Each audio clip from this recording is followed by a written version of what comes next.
다음 주에 예수님께서 헌금론을 정립하시는 것으로 예수님께서 성전에서 나가시고 그렇게 함으로써 예수님의 모든 공생애가 일단락됩니다.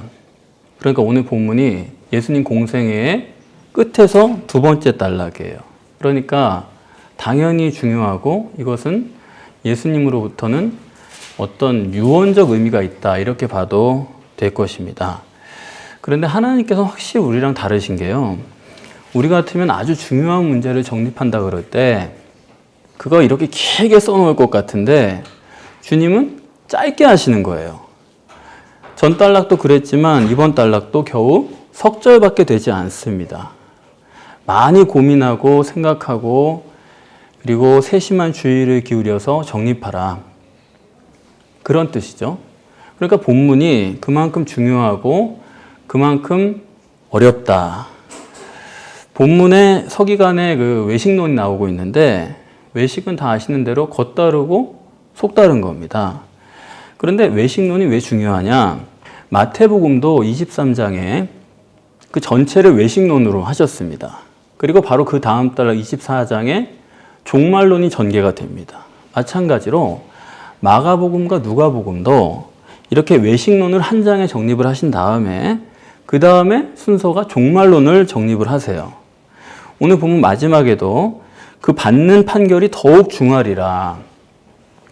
지옥 심판의 기준이 외식이다 하는 것입니다. 그러니까 구원의 반대인 지옥으로 정립하는 거니까 이건 부정적인 방향이고 부정적인 방향으로 정립하신다는 것은 구원론을 최종적으로 정립하기 위한 주님의 방법이다. 그렇게 보시면 오늘 본문이 얼마나 중요하고 또 그만큼 어렵다는 것을 여러분들이 미리 각오를 하셔야 되겠습니다. 성경적인 외식은 두 가지가 있습니다. 하나는 육적 외식이에요. 그럼 뭐냐면 자기가 남을 속이고 그렇게 하고 있는 거를 자기가 알고 있는 외식입니다. 그러니까 위선이죠. 그리고 어떻게 보면 사기치는 거죠. 그게 육적 외식입니다. 그리고 또 하나는 영적 외식인데 그거는 전혀 다릅니다. 자기 자신은 진심으로 그렇게 하는 거예요. 그런데 외식입니다. 뭐냐면 하나님 보시기에 그건 외식이라는 거예요. 그것은 영적 외식이다. 그래서 항상 외식하면 여러분이 이 두 가지를 염두에 두셔야 되겠습니다. 그런데 본문이 워낙 어렵기 때문에 여러분이 결론부터 아시고 정립을 하시는 편이 여러분들에게 나을 것 같아서 제가 먼저 결론부터 말씀을 드리겠습니다. 외식론은 아까 말씀드린 것처럼 마태복음에도 있어요. 그래서 본문은 외식론 자체가 목적이 아니고 본문은 외식론을 통해서 인간론을 정립하려는 것이 목적입니다. 그러니까 인간이 어떤 존재이길래 이렇게 구원이란 게 어렵냐 하는 얘기를 하는 것입니다. 그럼 왜 여기서 하필 인간론이냐? 그건 너무 당연해요. 왜냐하면 전전단락에서 유일신론으로 성부 하나님을 정립을 하셨고 바로 전단락에서는 신인 메시아론으로 성자 예수님을 정립하셨고 그러면 그게 요한복음 17장 3절이죠. 영생은 곧 유일하신 참 하나님과 그의 보내신 자 예수 그리스도를 아는 것이다. 성부 성자를 정립을 했으니까 그 다음에는 당연히 인간이 나와야 되는 겁니다. 그래야지만 이 구원과 구원의 대상이 함께 있음으로 해서 구원론이 완전하게 완성이 되는 것이죠. 그렇기 때문에 이러한 구조를 늘 말씀드리는 대로 카이로 연결된 구조로 마가복음을 보지 않으면은 이러한 것들을 해석할 수가 없다. 그래서 본문에 인간론을 정립하는 문제, 이것처럼 인간사에 중요한 것은 없다고 봅니다. 인간을 알지 못하고서 하는 모든 것들이 제대로 할 수 있는 게 없어요. 아무것도. 그렇지 않습니까? 소크라테스가 너 자신은 알라 말하는 것이 그 방대한 서양 철학사의 금과 옥조인 것처럼 세상 만사 인간을 아는 것보다 더 중요한 문제는 없습니다. 인간을 모르면 정치도 바로 할 수 없고 경제, 사회, 문화, 교육, 그리고 종교도 제대로 할 수가 없습니다. 그래서 인간은 유사 이래로 항상 인간이 어떤 존재일까? 그것을 고민하고 연구하고 그리고 많은 학문적인 업적도 쌓아왔습니다.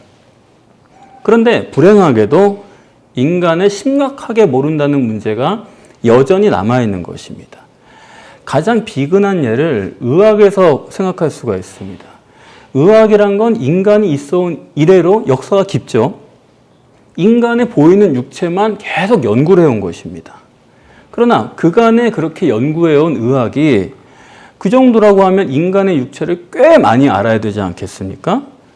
그러나 의학이 알고 있는 인간의 육체는 인간 전체에 비하면은 0.0002%도 안 된다고 보는 것이 정직한 답변일 거예요. 의학이 치료할 수 있는 병이라는 것은 여러분 병원 가보세요. 도대체 의사들이 치료할 수 있는 병이라는 게 몇 가지나 됩니까? 의사들이 모르는 불치병은 어마어마하게 많은 것이고 희귀난치성 질환을 헤아릴 수도 없는 것입니다. 그럼 왜 치료를 못합니까? 몰라서 그래요. 몰라서 못하는 것입니다. 그러니까 그렇게 오래 연구를 해도 인간의 몸은 이렇게밖에 모르는 게 의학이다. 그걸 생각하면 저도 이제 나이 먹으면서 야, 이런 의학에다가 내 생명을 의탁하고 살아야 된다는 게 그게 정말 생각하면 아찔한 거예요. 여러분은 안 그러십니까? 이렇게 형이하학적인 요소마저도 전혀 모르는 게 인간일진데 하물며 형이상학적인 요소인 인간의 영혼이라든가 인간의 마음이라든가 그런 것을 아는 것은 이건 아예 불가능한 것입니다. 안다고 그래봐야 그거는 그저 수박 겉핥기로 자기 마음대로 짐작을 하는 것이죠. 방송에서 가끔씩 보면은 아이의 심리를 치료한다고 그런 프로 있잖아요. 의사가 나와가지고. 가끔씩 지나가다 보면은 그 얘기에 대한 황당한 거예요. 어떻게 저런 걸, 글쎄요. 그걸 겪는 사람들은 그거라도 붙잡나, 그런 심정이 드는데, 어떤 좀, 그래도 정상적인 아빠가 한 번은 바로 논리적으로 반박을 하더라고요. 선생님 하는 말이 그게 맞냐? 그거 이렇게 생각한다 하니까 그 대답이 뭔가 합리적인 대답을 해줄 줄 알았더니 그냥 찍어 누르더라고요. 여러분 그걸 아셔야 돼요. 심리를 가지고 치료한다는 게 그게 21세기형 무당입니다. 전혀 대단한 게 아니에요.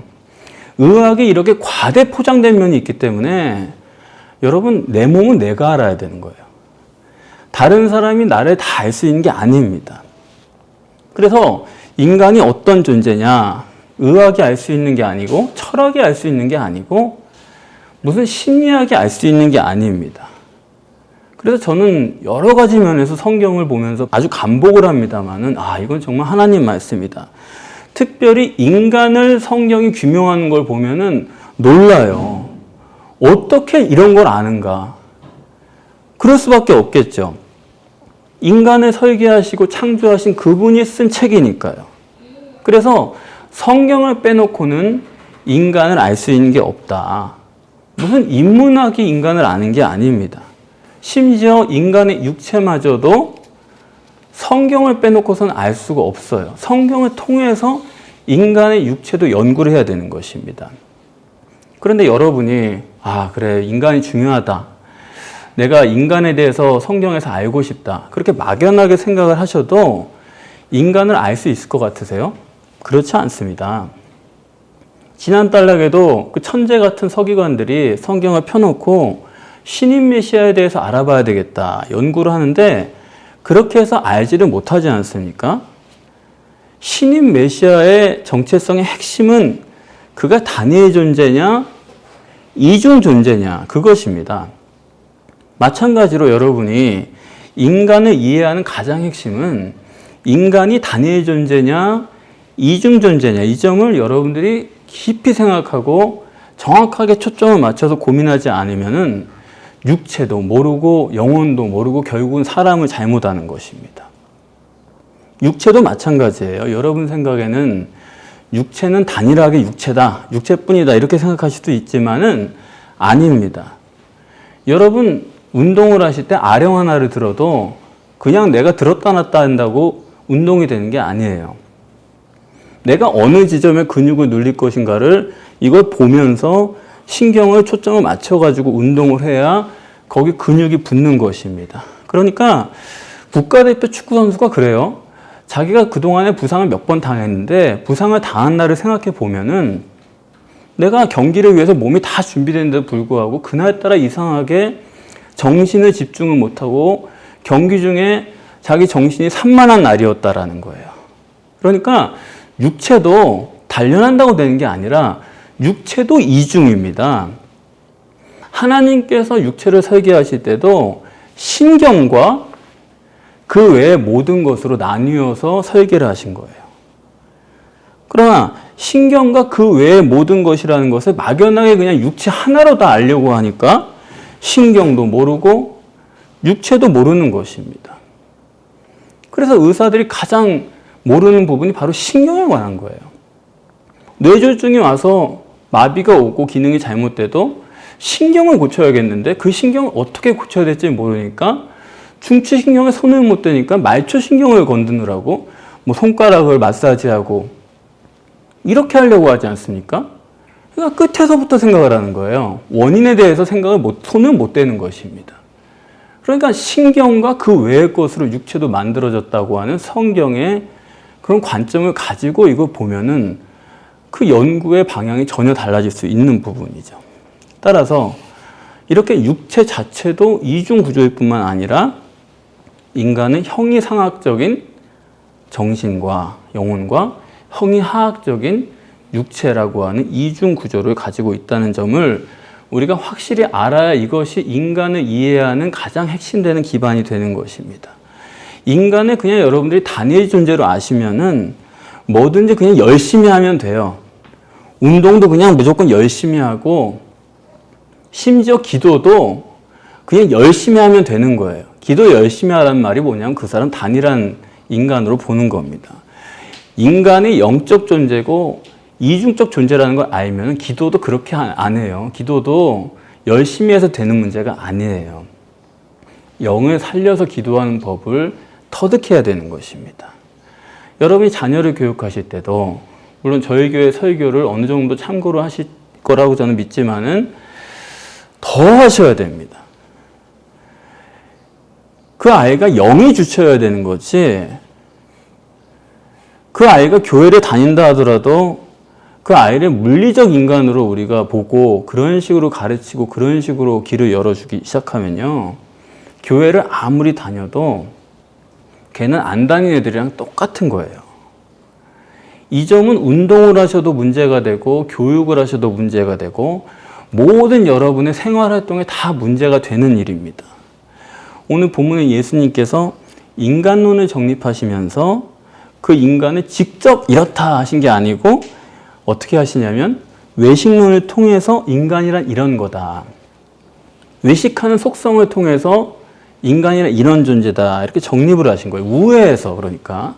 그렇기 때문에 여러분들이 이 본문을 읽으셔도 인간론을 정립하셨다 하는 것을 즉각 깨달으기가 어려우신 것입니다. 그러나 바로 이 점이 놀라운 거예요. 이렇게 정립하시지 않으면은 정확하게 인간을 정립하실 수가 없어요. 그래서 저는 읽으면서 정말 본문은 너무 대단하다 그런 생각을 했습니다. 그러면은 외식론을 통해서 인간론을 정립하신다고 했는데 지금 본문에서 말씀하시는 이 서기관, 외식하는 이 서기관의 외식이란 게 육적 외식입니까? 영적 외식입니까? 이걸 먼저 우리가 생각을 해봐야 돼요. 이 서기관이 자기도 다 알면서 겉으로는 거룩한 사람인 채 하지만은 선한 사람인 것처럼 하지만은 속으로는 다 알아요. 내 과부의 가산을 삼켜야겠다. 이런 마음을 품고 있는 위선자냐? 이런 외식을 하는 거냐? 아니면 이 사람은 자신이 선하고 의로우려고 하는 진심으로 거룩한 삶을 살려고 하는 그런 사람이냐? 이걸 결정해야 돼요. 여러분 보시기에 어느 쪽이에요? 이 사람은 영적 외식입니까? 육적 외식입니까? 어느 쪽이라고 생각을 하세요?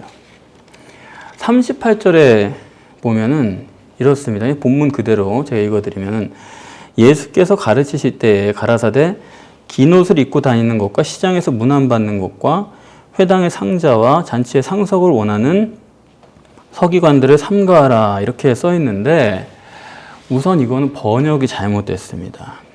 제가 원문상으로 말씀을 드리면은 예수께서 가르치실 때의 가라사대 여기까지 같아요. 그 다음에 긴 옷을 입고 다니기를 원하는 서기관들을 삼가하라. 이게 먼저 나오는 게 원문입니다. 그러니까 서기관들을 삼가하라는 게 뒤에 나온 게 아니고 맨 앞에 긴 옷 입고 다니기를 원하는 서기관들을 삼가하라 먼저 나오고 그 다음에 시장에서 문안받는 것과 회당의 상자와 잔치의 상석 이렇게 하고 그냥 끝나요. 그러니까 번역하는 사람이 지금 주님과 의도가 다르게 번역을 한 것인데 우선 여러분들이 여기서 먼저 아실 것은 서기관의 행위가 아니라 서기관 행위가 문제가 아니에요. 지금 서기관의 마음의 문제라는 것을 먼저 보실 수가 있어야 됩니다. 그렇지 않습니까? 긴 옷 입고 다니는 게 문제가 아니고 긴 옷 입고 다니기를 원하는 마음이에요. 그렇죠? 원하는 거죠. 그러니까 긴 옷 입고 다니는 행위를 말하는 게 아니다 이겁니다. 서기관이 원하고 있다. 그러니까 주님이 삼가하라고 하시는 것은 서기관들이 원하는 바를 삼가하라고 말씀하는 것이지 이 서기관들의 행위를 삼가하라고 말씀하신 건 아닙니다. 그렇습니까? 안 그렇습니까? 여기까지는 여러분이 분명히 이해가 되시죠? 그런데 번역에서 문제가 서기관들이 원하는 이거를 맨 뒤에 갖다 놓으면은 뭘 원하는 건지 초점이 없어요. 맨 뒤에 원하는 걸 해놓으니까 긴 옷도 되고 상자도 원하는 것 같고 상석도 원하는 거고 다 원하는 걸로 그냥 묶어버린 겁니다. 그런데 예수님은 분명히 말씀을 맨 앞에 긴 옷을 입고 다니기를 원하는 서기관들을 삼가하라 이렇게 딱 빼놓고 그리고 그 다음에 문안받고 상석이고 상자고 이렇게 연결을 해놓은 것입니다. 물론 예수님께서 삼가로 명하신 것은 여기 다 포함이 돼요. 긴 옷 입고 다니기를 원하는 것과 상자와 상석과 문안받고 이런 거 다 삼가라고 말씀하신 것이지만 그러나 맨 앞에 두신 것은 뭘 강조하려고 하냐면 긴 옷을 입고 다니기를 원하는 것을 강조하려고 한 것입니다. 그 점까지 여러분들이 보셔야 되겠죠? 그러면 긴 옷 입고 다니기를 원한다고 했을 때 여러분 이게 원할 문제입니까? 누가 긴 옷 입고 다니기를 원해요, 자기가? 이게 원할 문제냐고요. 아니, 원하면은 긴 옷 입고 다니면 돼요. 입고 다니는 데 문제지 원할 문제냐 이거예요. 그러니까 시장에서 문안받기를 원해요. 그건 돼요. 또 상석에 앉기를 원해요. 그거 돼요. 원할 수 있죠. 왜냐하면 내가 원해도 남들이 해줘야 되는 부분이니까. 그건 원해요. 그건 말이 되지만은 긴 옷 입고 다니기를 원하는 거는 원할 필요가 없는 것입니다. 원하면 내가 해보면 되니까. 다른 사람이 도와줘야 되는 부분이 아니지 않습니까? 자기가 만들어 입고 다니면 돼요. 그러므로 지금 긴 옷을 입고 다니기를 원한다는 의미는 문자적으로 긴 옷을 입고 다니기를 원한다 그런 얘기가 아닙니다. 이거는. 이거 옷을 얘기하는 게 옷의 의미가 아니에요. 긴 옷 입고 다닌다는 건 뭐냐면 남복의 거룩한 삶을 사는 것으로 보이기를 원한다. 그걸 말씀하신 것입니다. 아시겠어요? 긴 옷 입고 다니는 게 그게 원한다는 게 이 사람은 긴 옷 입고 거룩한 사람처럼 남들 보기에 뭔가 신실하고 그런 사람으로 보이기를 원한다. 그리고 다닌대요. 그러니까 다닌다는 건 항상 일상생활 속에서 늘 남들이 볼 때도 거룩한 성자 같은 삶을 살기를 원하는 사람이다. 그러니까 본문은 긴 옷 입고 싶다. 그런 얘기가 전혀 아니고 누가 봐도 성자 같은 거룩한 사람을 삼가하라. 그게 예수님이 삼가라고 주의를 주시는 실제 내용입니다. 이렇게 긴 옷 입고 다니기를 원하는 게 거룩한 삶을 살기를 원하는 것이라고 하면은 그 다음에 시장에서 문안받고 잔치에 상석에 앉고 상자고 그거는 원한다고 해석하기보다는 당연히 이렇게 사람들 보기에 거룩한 삶을 살고 성자의 삶을 살고 그러니까 누가 봐도 그런 분을 만나면은 존경스럽고 그렇죠? 무난하고 대중들이 다가와서 그 사람을 높은 자리에 앉으십시오. 여기 앉으십시오. 한 말씀 해주십시오. 그런 결과로 따라오는 것입니다. 그러니까 이거를 한글로 번역할 때 모두 다 원하는 것으로 이렇게 번역하면 안 돼요. 원하는 것은 긴 옷 입고 다니기를 원하는 것이고, 거룩한 삶을 살기를 원하는 것이고, 그리고 그에 따라오는 것으로서 문안받고 상석이고 상자고 고기까지 이렇게 번역하는 것이 정확하다 이겁니다. 그래서 이렇게 거룩한 삶을 살고 성자 같은 삶을 살면은 어디 가나 누구나가 다 대접을 해요. 다 그 존경스럽게 봅니다. 로마 교황이라는 사람도 그 사람은 옷 자체도 기해잖아요.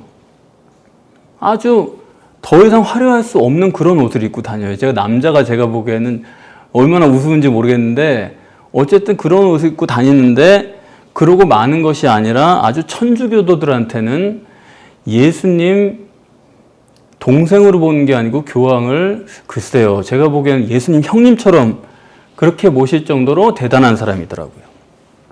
우리나라의 목사님 중에서도 성자 같은 그런 인상을 가진 목사님이 예전에 계셨죠. 그래서 사람들이 저분을 보면 성자 같은 분이다, 성자 같은 인상이다, 그런 식으로 얘기를 했는데, 그건 사람은 모르고 하는 소리고, 무슨 인상을 보고 뭘 안다고 성자 같은 분이다 이런 얘기를 함부로 합니까? 그런데 예수님은 이렇게 대중적으로 거룩한 성자 같은 삶을 살기를 원하는 그런 분은 삼가라 이거예요. 이게 참 어려운 얘기입니다. 제가 전에 교회 다닐 때 성도들하고 이렇게 앉아서 얘기를 하는 중에 어떤 분이 그러더라고요. 다른 교회 어떤 목사님 얘기를 하면서 그분은 참 성자 같은 목사님이야 그러시더라고요. 제가 앞에 있는데, 그래서 저는 이제 좀 기대를 했죠. 나한테는 뭐라 그러나, 나한테도 성자 같은 목사님이라고 그러나. 안 해요, 그런 얘기를. 그 후로도 안 하더라고요. 그러니까 저는 성자 되기는 그때부터 틀렸는데, 참 이게 성자 같은 사람이 되고 싶은 마음이 다 있지 않습니까?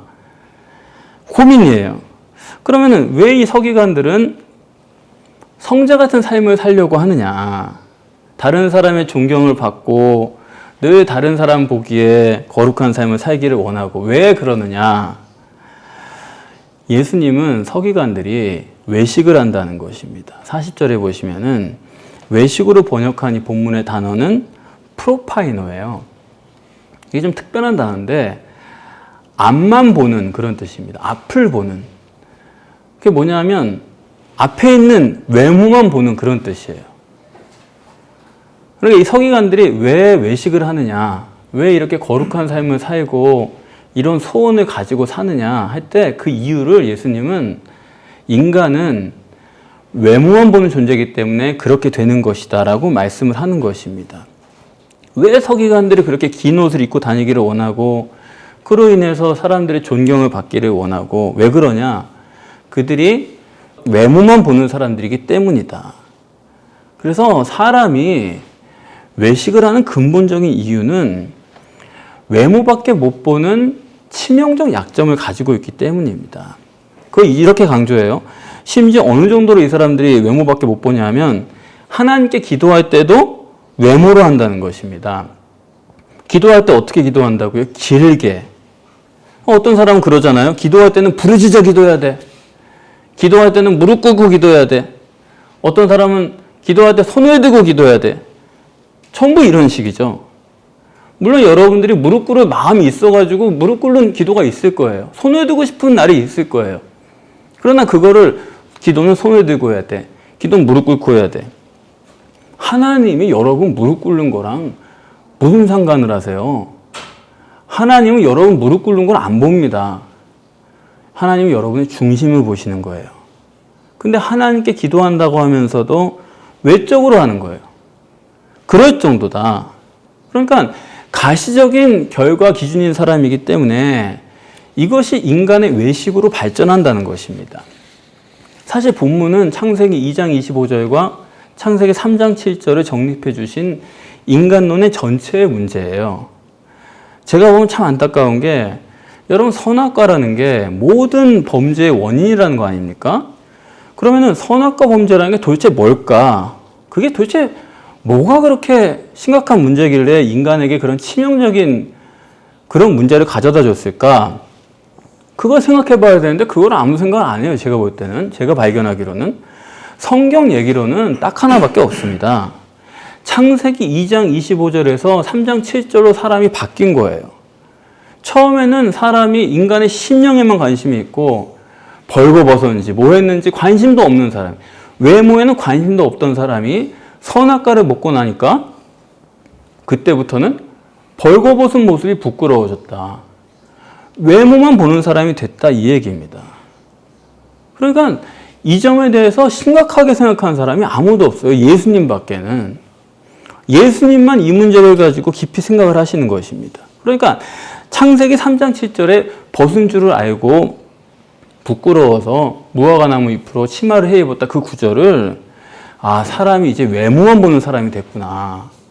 심령만 관심 있던 사람이 이제는 외모 때문에 모든 것을 움직이는 사람이 됐구나. 이렇게 해석하는 게 아니고 그걸 해석하기를 그냥 부끄러운 죄를 가리느라고 이런 식으로 엉뚱한 얘기를 하는 것입니다.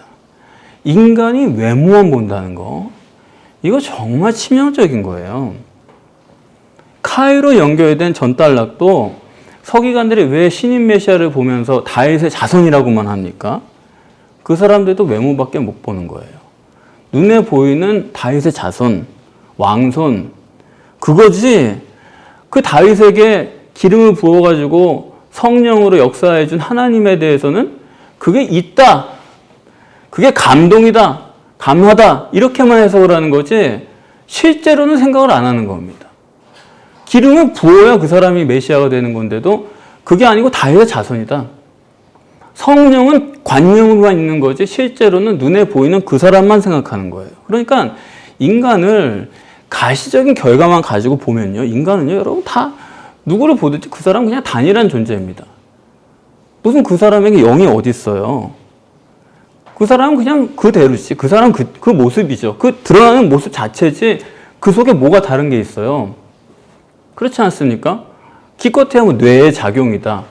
뭐 이성이다. 이 정도 생각할 수 있는 거지. 보이는 게 다거든요. 인간의 육체도 그냥 육체로만 보면은 그게 다다. 근데 그거를 신경이 있고 그 외다. 이렇게 생각하면 전혀 다르게 볼 수 있지만, 그러나 육체가 또 보이는 게 다니까 뭐 신경이 있는 건 아니지만 몰라 나는 그냥 운동할 거야 그냥. 열심히만 뛰는 거예요. 그러니까 인간이 성령이 있다고 그래도 그거는 성령의 감동, 감화 그 정도로만 생각을 하는 거고 맨날 하나님이 하셔야 된다. 그것도 맞는 말이죠. 그러나 성령이 나에게 메시지를 내셨고 성령이 나에게 시키시는 게 있으면 그걸 하는 게 실제지. 그렇지 않고 성령은 그냥 감동, 감화로 끝나버리고 하나님이 알아서 하셔라. 이거는 성령을 소멸하는 사람이고 왜 그렇게 됐냐. 그 사람은 신앙생활을 한다고 해도 결국엔 항상 가시적인 결과에 매달려 있는 눈에 보이는 것 가지고 기준을 삼는 사람이다 이겁니다. 자, 그러면은 이렇게 성자의 삶을 살기를 원하는 이 서기관이 아까 처음에 질문 드린 것처럼 이 사람이 선하게 살려고 하는 사람이에요? 아니면은 위선자예요? 선하고 의롭게 살려는 게 이 사람이 진심입니까? 아니면은 과부의 가산을 삼키려는 게 이 사람의 진심입니까? 어느 쪽이에요? 이 서기관은 선하고 의롭게 살려는 게 이 사람이 그 진심으로 원하는 바예요. 아시겠어요? 강력범죄를 저지른 사람들도 우리가 보면 어떻게 저런 끔찍한 범죄를 하나, 그런 사람들도요, 그런 사람들이 죄를 질까 이걸 연구하지 않습니다. 그런 사람들의 속마음은 내가 어떻게 하면 선하고 그래도 의미 있게 살까, 여기에 진심인 거지. 인간은요 절대로 내가 어떻게 죄를 질까 여기에 진심이 아니에요. 그렇게 생각하신다면 여러분 잘못 아시는 거예요. 그 사람들 감옥에 놓고 얼마 동안 진정시켜 놓잖아요. 100% 하는 얘기가 그겁니다. 내가 그때 왜 그랬을까? 내가 그때 뭐가 씌었나 봅니다. 그 생각을 다 하는 거예요. 그러니까 진심은 선하고 의롭게 살려는 사람이지 절대로 죄를 질까? 이게 아니다 이겁니다. 그때 내가 뭐가 씌었지. 그게 자기의 본심이란 거예요. 어느 검찰총장도 어떤 문제 때문에 사퇴를 하면서 인터뷰 보니까 그래요. 그때 왜 그랬습니까? 그 여자랑 무슨 상관이었습니까? 그랬더니 그때 내가 뭐가 씌었나 봅니다. 그랬거든요. 그러니까 여러분보다 10배, 100배, 1000배 의롭게 살려고 하는 사람도 나쁜 놈이 아니에요. 그때 뭐가 씌었던 거지. 그 사람이 나쁜 마음으로 나쁜 일을 하려고 사는 사람이 절대 아니다 이겁니다. 검사로 생활할 정도면, 검찰총장까지 갈 정도면은 의로운 길을 가는 사람이 절대로 그렇게 여러분 의심하는 것처럼 그런 사람들이 아니다 이겁니다.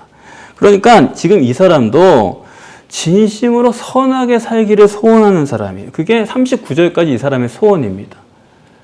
긴 옷을 입고 살기를 원하고 정말 거룩한 삶을 항상 살기를 원하고 다른 사람에게 덕을 끼치고 또 존경받고 모범이 되는 그런 삶을 사는 게 서기관들의 진심이지 이게 위선이 아니에요. 그런데 진심은 그런데 40절의 예수님의 평가는 다릅니다. 이 사람이 정말로 선하고 의롭게 살기를 원하지만 예수님 보실 때는 그 원함이 절정이다 그거예요. 원함까지다. 원함 이상은 아니다. 물론 이 사람이 과부의 가산을 삼켜버리겠다 이런 사람 절대 아닙니다. 그런데 실제 하는 짓거리를 보면은 과부의 가산을 약탈하는 거예요. 왜 예수님께서 거룩하고 의롭게 살려고 하는 사람을 삼가라고 하시냐? 이런 거죠, 바로. 자기는 원하기만 할 뿐 뭘 하는 것도 없으면서 자기가 원하기 때문에 자기는 선한 사람이라고 착각을 한다는 거예요. 원하기만 하면 다른 사람, 저 사람 원하지 않을 거야. 그러면서 다른 사람을 정죄하는 거예요. 저거 분명히 나쁜 인간이다. 그러니까 그런 사람들은 소크라테스도 못 읽은 겁니다. 아직. 그것도 못 뛰었으면서 성경을 읽고 있으니까 자기가 의롭고 선한 사람이라고 착각을 하는 거예요. 실제로는 형편없으면서. 실제로는 과부의 가산을 삼키면서 그럼에도 불구하고 그거는 애써 무시하고 자기는 선한 삶을 사니까 선한 삶을 원하니까 나는 선한 사람이다. 이런 식으로 착각에 빠져 있다는 것입니다. 그게 뭐 남의 얘기가 아니라 우리 다 그래요. 저를 비롯해서. 여러분이 육적으로 조금만 대단해져 보세요. 금방 다른 사람 정죄하는 거예요. 저거 게을러서 그렇지 저거. 저거 태생이 저거 아주 못나 그렇지. 이렇게 생각을 하는 거 아닙니까? 욥의 친구들이 욥을 얼마나 나무라요. 얼마나 그 사람을 놓고 찌고 까불러요. 그런데 하나님께서 어느 편을 들어주십니까? 욥의 편을 들어주세요. 욥을 정죄하는 친구들의 편을 들어주세요. 자기들의 실상을 모르니까 자기들이 지금 당장 몸이 편하니까 자기가 욥보다 나은 줄 알고 이 소리 저 소리 하는데 중심을 보는 하나님께서는 욥한테 한참 모자란다는 거예요. 너희들은 다 합쳐도 안 된다. 그 얘기입니다. 그러니까 왜 이 사람이 과부의 재산을 이렇게 삼켰냐. 선한 삶을 살기를 원하는 게 진심인데도 왜 과부의 가산을 삼켰냐. 원인은 이거죠. 이 사람은 외모밖에 못 봐요. 어차피. 신인 메시아를 보면서도 다윗의 자손으로밖에 못 보는 사람이에요. 그 속에 하나님을 못 보는 사람이에요. 그런데 본문 보니까 이 사람이 또 하나님께 기도를 한다는 거예요. 영적인 눈은 없는 사람이 초월적인 존재를 의식하면서 기도하는 영적 본능을 가지고 있어요. 다시 말하면 이 사람은 그 속에 초월적인 영의 욕구를 가지고 사는 사람입니다. 영의 욕구라는 건 무한대예요. 영이란 건 제한이 없기 때문에 원하는 것도 무한대예요. 그래서 이 사람이 영적 본능을 가지고 초월적인 무한대 욕구를 가지고 하는데 그러면서 자기는 육체 우선 속에 들어있어요. 그러면은 육체 우선 속에 있는 초월적 영이 어떻게 발현되느냐. 육체적인 거를 최대한 끌어모으는 겁니다. 육체를 최대한 세우는 걸로 자기를 발현시켜요. 그렇기 때문에 그 소원은 좋아요. 자기가 거룩하게 살고 싶다.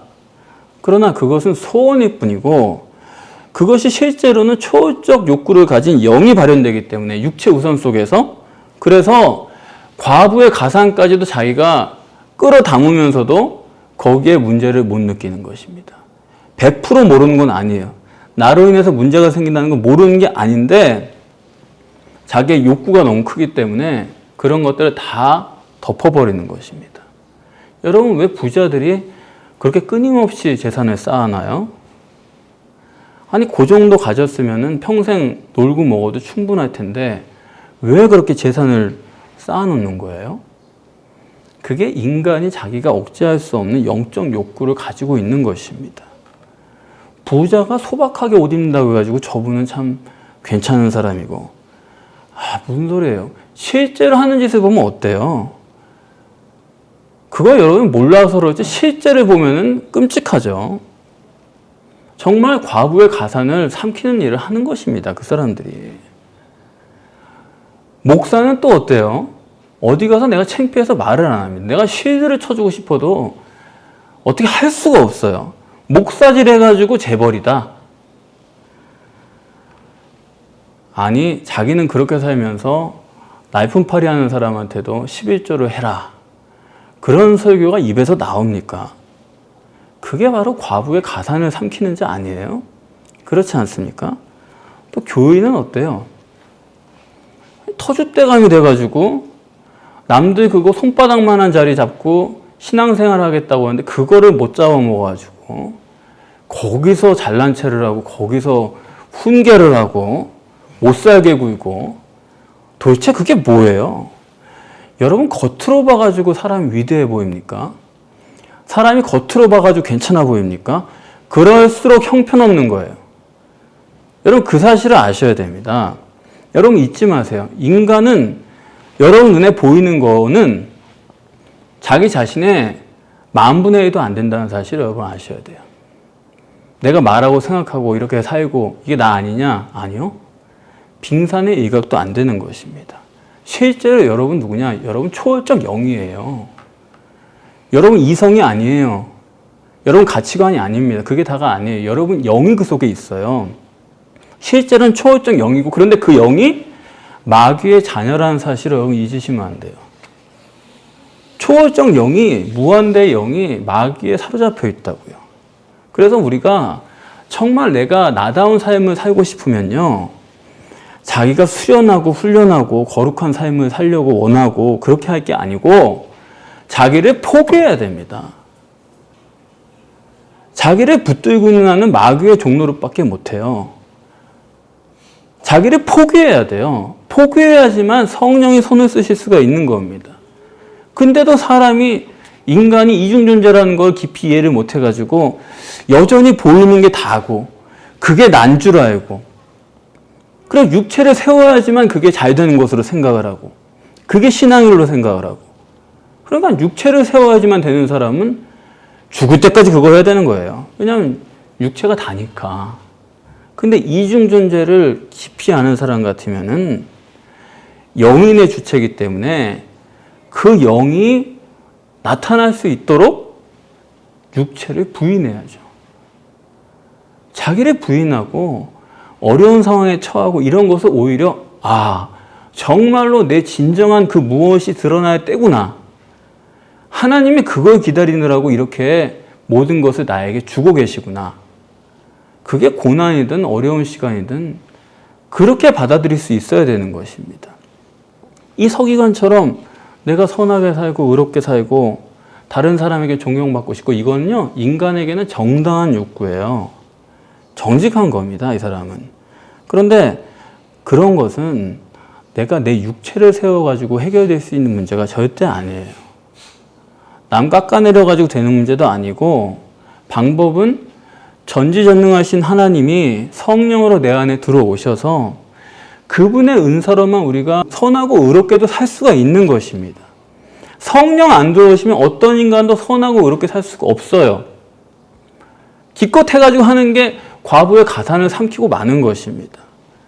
이 성경적 진리를 모르는 사람은 구원은 말할 것도 없고 거룩하게 사는 채 할 수는 있겠지만은 과부의 가산을 삼키는 아주 사악한 자라는 사실을 여러분이 명심하시기를 바랍니다. 종말의 때예요. 이중적 인간인 나 자신을 여러분 분명하게 인식하셔서 육체 부인으로 성령을 여러분 속에 모시고 전능하신 하나님의 능력으로 선하고 의롭게 사실 뿐만 아니라 또 세상 일에서 자유하셔서 이 귀한 천국 복음을 땅끝까지 전하는 주님의 귀한 자녀들로 승리하시기를 바랍니다.